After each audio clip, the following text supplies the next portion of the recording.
In the early 1900s, success had a deadline.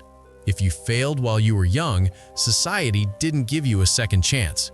It simply erased you. And Harland Sanders, he failed almost his entire life.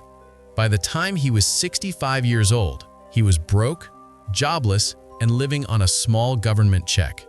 No business, no respect, no future. Most people believe this is where stories end. But for Sanders, this was where the real story began. Long before the white suit, before the smiling logo, before the billions of dollars. This is the real story of KFC.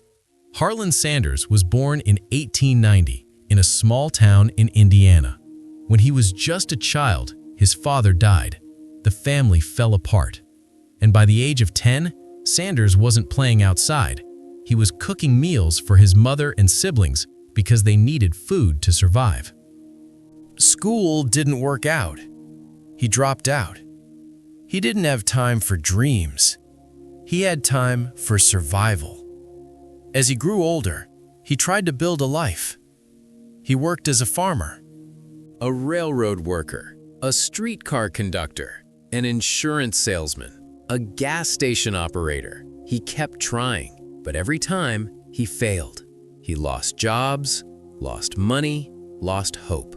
Life kept pushing him down. And at one point, the pressure became too much. Sanders attempted suicide.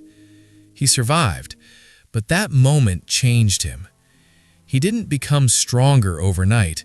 He didn't become famous overnight. He just refused to give up. And then he discovered something that would change everything. A chicken recipe. A recipe he perfected over years. 11 herbs and spices. Crispy on the outside, juicy on the inside. A recipe he believed in more than anything else.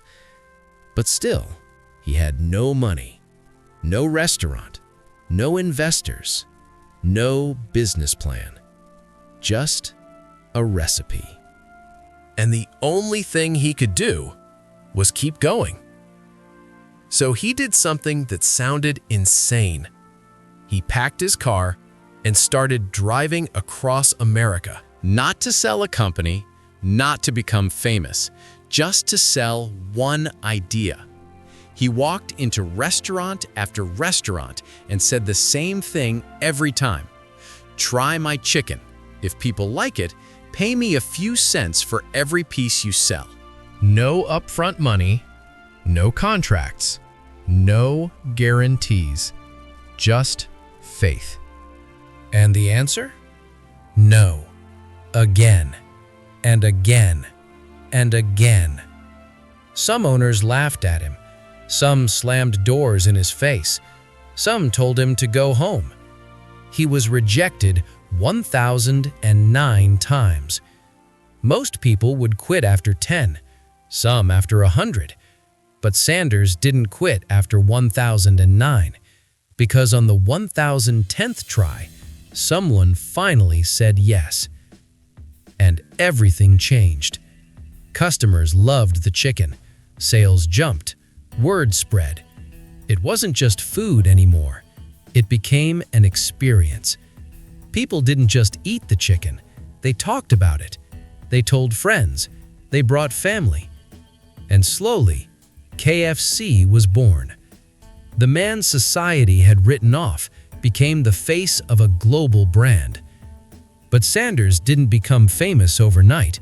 He worked hard. He traveled. He trained people. He visited restaurants. He personally taught owners how to cook the chicken. He did not sell just a recipe.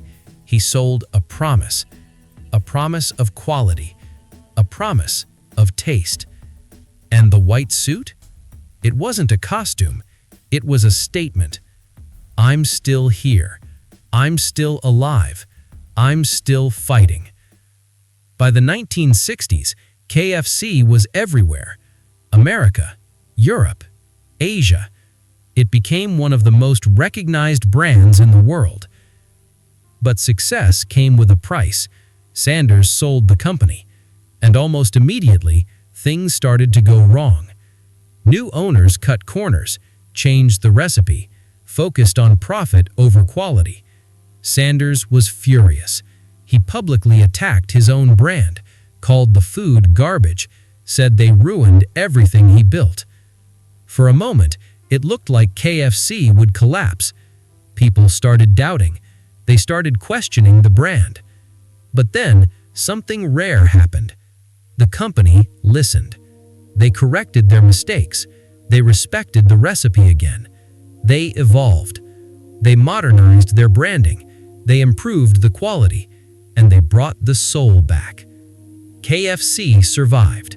Not because of chicken, but because of persistence. Because of one man who refused to quit. Today, KFC operates in over 150 countries, serves billions of meals, and is recognized all over the world. All because one old man refused to believe it was too late. So if you ever feel like you're behind in life, remember this. At 65 years old, Harland Sanders was just getting started. This is Money Mechanics.